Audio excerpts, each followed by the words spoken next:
আসসালামু আলাইকুম। এই মাসে আমার কবুতর কেমন ডিম বাচ্চা দিয়েছে চলুন আপনাদেরকে সেটা দেখাই। প্রতিনিয়ত আমার কবুতরগুলো প্রতি মাসে এইরকম ডিম বাচ্চা দিয়ে থাকে। হয়তো কোনো মাসে একটু বেশি দেয়, কোনো মাসে একটু কম দেয়। তবে একটা লিমিটের মধ্যে থাকে। তো কবুতর সম্পর্কে আজকে আমি আপনাদেরকে কিছু গুরুত্বপূর্ণ তথ্য দেব। আশা করি মনোযোগ সহকারে ভিডিওটা শেষ পর্যন্ত দেখবেন। তাহলে এখান থেকে আপনারা অনেক কিছু জানতে পারবেন। তো যারা নতুন কবুতর পালন করতে চান, বিশেষ করে তাদের জন্য কিন্তু আজকের ভিডিওটা অনেক বেশি কাজে লাগবে। যদিও এক ভিডিওতে সবকিছু বলা সম্ভব নয়, আমার আরেকটা চ্যানেল আছে মায়ার খামার ইউটিউব চ্যানেল ও ফেসবুক পেজ। সেই চ্যানেলে কবুতর পালন বিষয়ে অনেক ভিডিও দেওয়া আছে, আপনারা চাইলে সেখানে গিয়ে ভিডিওগুলো দেখতে পারেন। আর এই চ্যানেলটা হচ্ছে আমার নতুন চ্যানেল, এখানেও আপনারা আর এই চ্যানেলটা হচ্ছে আমার নতুন চ্যানেল, এখানেও আপনারা নিয়মিত ভিডিও পাবেন। যাই হোক, প্রথম থেকে শুরু করা যাক।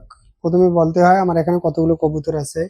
এখানে 100 জোড়া কবুতর আছে। এই 100 জোড়া কবুতরের মধ্যে 60 জোড়া আমার পুরনো কবুতর আর 40 জোড়া আছে নতুন কবুতর। 60 জোড়া কবুতর থেকে নিয়মিত ডিম বাচ্চা পাচ্ছি, তবে 40 জোড়া যে কবুতর আছে এগুলো কিছু কিছু কবুতর ডিম দেওয়া শুরু করেছে, বাচ্চা দেওয়া শুরু করেছে। 5-7 জোড়া করে এই নতুন কবুতরগুলো থেকে ডিম পাচ্ছি, বাচ্চা পাচ্ছি। সব মিলে আগেও 60 জোড়া কবুতর থেকে যে বাচ্চা পেয়েছিলাম, বর্তমানেও কিন্তু সেম বাচ্চা পাচ্ছি। 35 থেকে 40 জোড়া, হয়তো কোনো মাসে 45 থেকে 50 জোড়ার মতো কবুতরের বাচ্চা পেয়ে থাকি। তবে কত টাকা লাভ হয়, কত টাকার খাবার লাগে সেটা আগে বলা দরকার। তার আগে বলতে হয় যে কি খাবার আমি আমার কবুতরগুলোকে দিয়ে থাকি। অনেকে জানতে চান যে কোন খাবার আমি আমার কবুতরগুলোকে দিয়ে থাকি।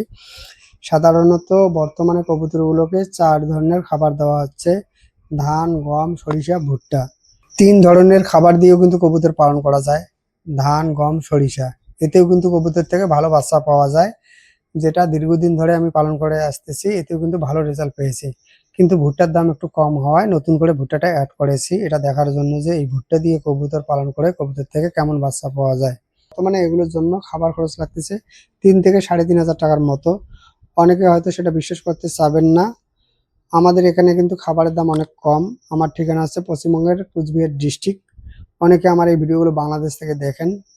ধান, গম, ভুট্টা সব 20 টাকা কেজির নিচে কেনা, শুধুমাত্র সরিষাটা 75 টাকা কেজি কেনা। শুধুমাত্র খাবার খরচ লাগে এই কবুতরগুলো পালন করতে, অন্য কোনো খরচ নেই। যেমন কোনো রকম কিন্তু ঔষধ ব্যবহার করা হয় না এই কবুতরগুলোর জন্য। বিনা ঔষধ, বিনা ভ্যাকসিনে কবুতরগুলো পালন করা হয়। আলহামদুলিল্লাহ, এরপরেও কবুতর থেকে প্রতি মাসে ভালো বাচ্চা পাই। 40 থেকে 45 জোড়া, সর্বনিম্ন 35 জোড়া। তো আমাদের এখানে কবুতরের বাচ্চার দাম হচ্ছে 250 থেকে 350 টাকা পর্যন্ত। তো অ্যাভারেজে 300 টাকা এই এক জোড়া কবুতরের বাচ্চা ধরা যেতে পারে। মানে প্রতিনিয়ত বাড়ি থেকে যে কবুতরের বাচ্চাগুলো বিক্রি করা হয় সেগুলো 300 টাকা করে জোড়া বিক্রি করা হয়। 40 জোড়া কবুতরের বাচ্চার দাম হচ্ছে 12,000 টাকা। তো এখানে যদি আমি খাবার খরচ 3.5 থেকে 4 হাজার টাকাও বাদ দিই, তারপরেও কিন্তু আমার 8,000 টাকার মতো লাভ থাকতেছে। সর্বনিম্ন যদি লাভ থাকে তো আমার মোটামুটি 6,000 টাকা থাকে, আর সর্বোচ্চ 10,000 টাকা পর্যন্ত কোনো কোনো মাসে আমার এই কবুতরগুলো পালন করে লাভ হয়ে থাকে। গত মাসে সর্বনিম্ন 6,000 টাকা লাভ হয়েছে, সেটাও কিন্তু এই চ্যানেলে ভিডিওর মাধ্যমে তুলে ধরা হয়েছে। কবুতর পালন করে কবুতর থেকে লাভ করতে হলে কিছু বিষয় আছে যেগুলো আগে জানা দরকার। 1 নম্বর বিষয় হচ্ছে খাবার, এর পাশাপাশি 2 নম্বর বিষয় হচ্ছে কবুতরের বাচ্চার দাম। যদি খাবার আর কবুতরের বাচ্চার দাম বুঝতে পারেন তাহলে অবশ্যই কবুতর পালন করে কবুতর থেকে লাভ করতে পারবেন। আমি যে খাবারটা দিয়ে কবুতর পালন করি আর যে বাচ্চাটা যে দামে বিক্রি করি সেটা তো বললাম। তো এই দামে আমার এই লাভটা হয়ে থাকে, এত জোড়া কবুতর থেকে এত জোড়া বাচ্চা পাই, সেটা তো বললাম। প্রথমে যদি এই বিষয়টা জেনে আপনারা কবুতর পালন করতে পারেন, অবশ্যই কবুতর পালন করে কবুতর থেকে লাভ করতে পারবেন। এছাড়া কিন্তু কবুতর পালন করে কবুতর থেকে লাভ করতে পারবেন না। আজকে এই ঘরে ডিম বাচ্চা পেলাম 37 জোড়া, এর পাশাপাশি পাশের ঘরে আছে 7 জোড়া। আজকে 3টে কবুতরের বাচ্চা বিক্রি করা হয়েছে 300 টাকা করে জোড়া। আসসালামু আলাইকুম।